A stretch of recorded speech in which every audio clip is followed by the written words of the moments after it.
Assalamualaikum warahmatullahi wabarakatuh. Menjelaskan tentang 5 golongan orang yang dikhawatirkan meninggal dunia dalam keadaan su'ul khatimah wal iyadu billah.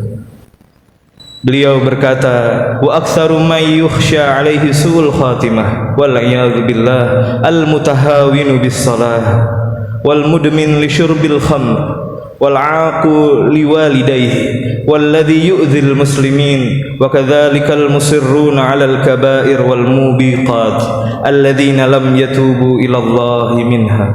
Artinya, para ulama berkata bahwa orang-orang yang paling dikhawatirkan akan mati su'ul khatimah, semoga Allah melindungi kita dari hal itu, adalah orang-orang yang suka melalaikan salat, mereka yang suka minum minuman keras, mereka yang durhaka kepada kedua orang tuanya, mereka yang suka menyusahkan atau menzalimi muslim lainnya, dan mereka yang terus-menerus melakukan dosa-dosa besar, berbagai kekejian, dan tidak mau bertobat darinya.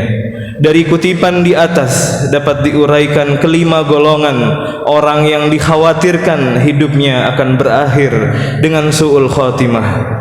Golongan pertama, orang-orang yang suka melalaikan salat. Salat merupakan amal pertama yang akan dihisab oleh Allah Subhanahu wa taala.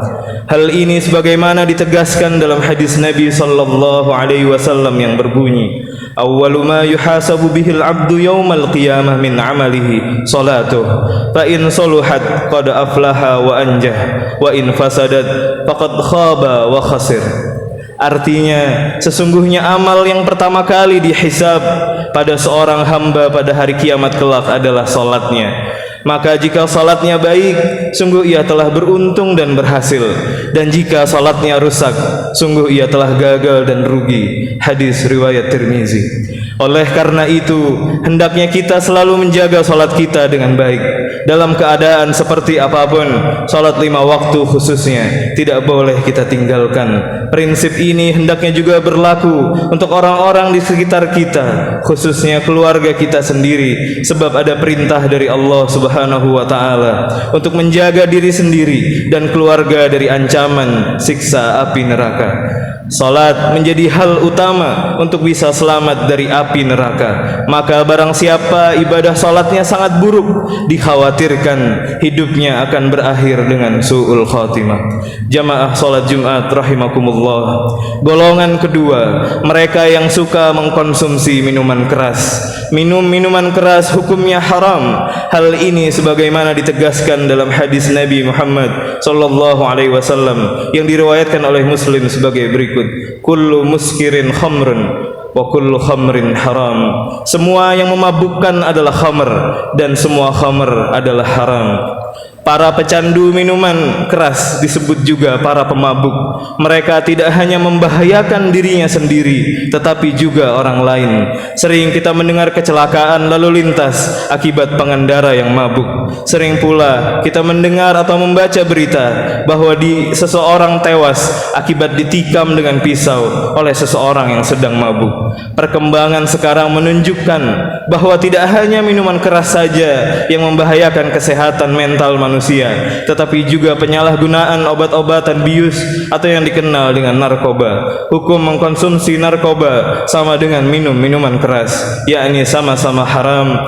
Maka barang siapa tidak bisa berhenti dari konsumsi minuman keras dan penyalahgunaan narkoba, dikhawatirkan hidupnya akan berakhir dengan su'ul khatimah wal iyadu billah.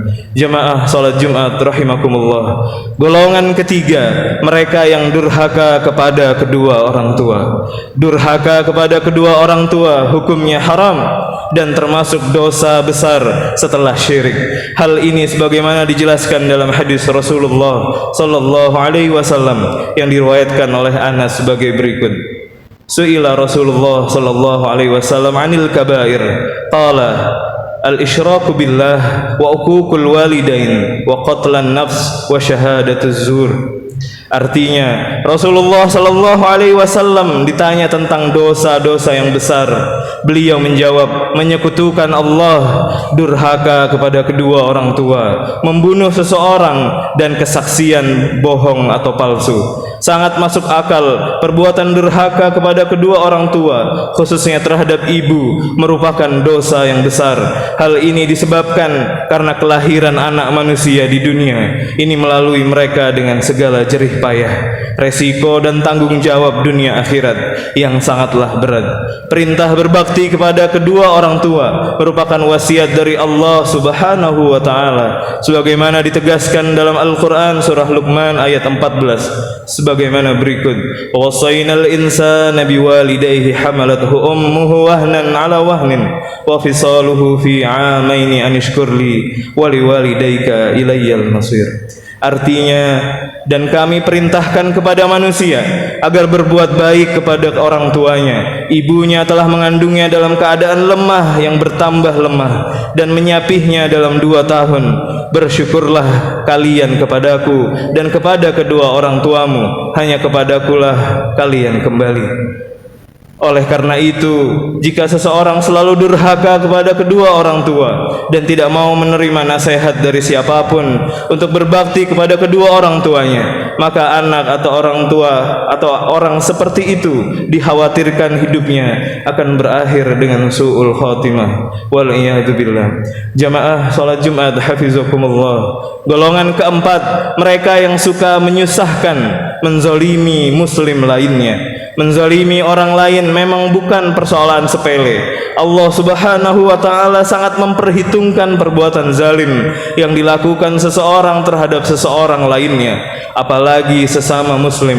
Hal ini sebagaimana ditegaskan dalam sebuah hadis marfu yang diriwayatkan oleh Anas bin Malik radhiyallahu anhu sebagai berikut: "Wa amma zulmul ladzi la yatrukuhu Allahu fa zulmul ibad ba'dihim ba'dha hatta yudabbiru li ba'dihim min ba'd." Adapun kezaliman yang tidak akan dibiarkan oleh Allah adalah kezaliman manusia atas manusia lainnya hingga mereka menyelesaikan urusannya. Di antara perbuatan-perbuatan zalim manusia kepada manusia lainnya adalah sebagaimana disebutkan dalam sebuah hadis Rasulullah yang diriwayatkan oleh Abu Hurairah tentang berbagai kezaliman yang dapat mengakibatkan kebangkrutan di akhirat, yakni mencaci maki orang lain, menuduh atau memfitnah orang lain, memakan harta orang lain atau korupsi, menumpahkan darah orang lain dan memukul orang lain. Oleh karena itu, jika seseorang selalu menzalimi orang lain tanpa bisa diingatkan oleh siapapun supaya berhenti, maka orang seperti itu dikhawatirkan hidupnya akan berakhir dengan su'ul khatimah. Jamaah salat Jumat rahimakumullah. Golongan kelima, mereka yang terus-menerus melakukan perbuatan dosa besar, berbagai kekejian dan tidak mau bertaubat. Kita sering mendengar istilah molimo dalam bahasa Jawa yang maksudnya adalah perbuatan dosa dengan inisial 5M, yakni 1 madon atau berzina atau main perempuan, yang kedua mendem, mabuk-mabukan, yang ketiga main berjudi, yang keempat madat, mencandu narkoba, dan 5 maling, mencuri atau korupsi. Kelima hal ini merupakan perbuatan maksiat yang keharamannya sangat jelas ditunjukkan di dalam Al-Quran.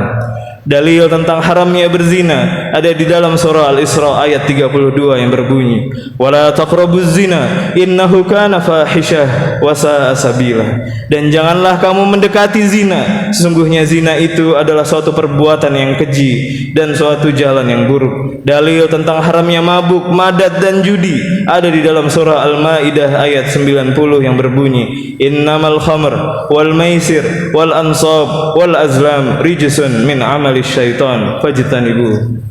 Hai orang-orang yang beriman, sesungguhnya meminum khamr, berjudi, berhala, mengundi nasib dengan panah adalah termasuk perbuatan syaitan, maka jauhilah perbuatan-perbuatan itu. Sedang dalil tentang haramnya mencuri ada di dalam surah Al-Baqarah ayat 188 yang berbunyi: "Wala ta'kulu amwalakum bainakum bil batil."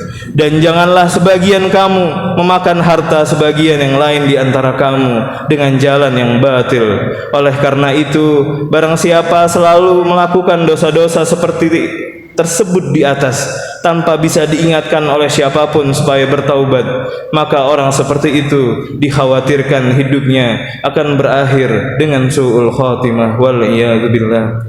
Jamaah salat Jumat rahimakumullah, kita semua berdoa mudah-mudahan kita senantiasa diberi rahmat dan kekuatan oleh Allah Subhanahu wa taala sehingga kita semua mampu menjauhi dosa-dosa sebagaimana yang disebutkan di atas.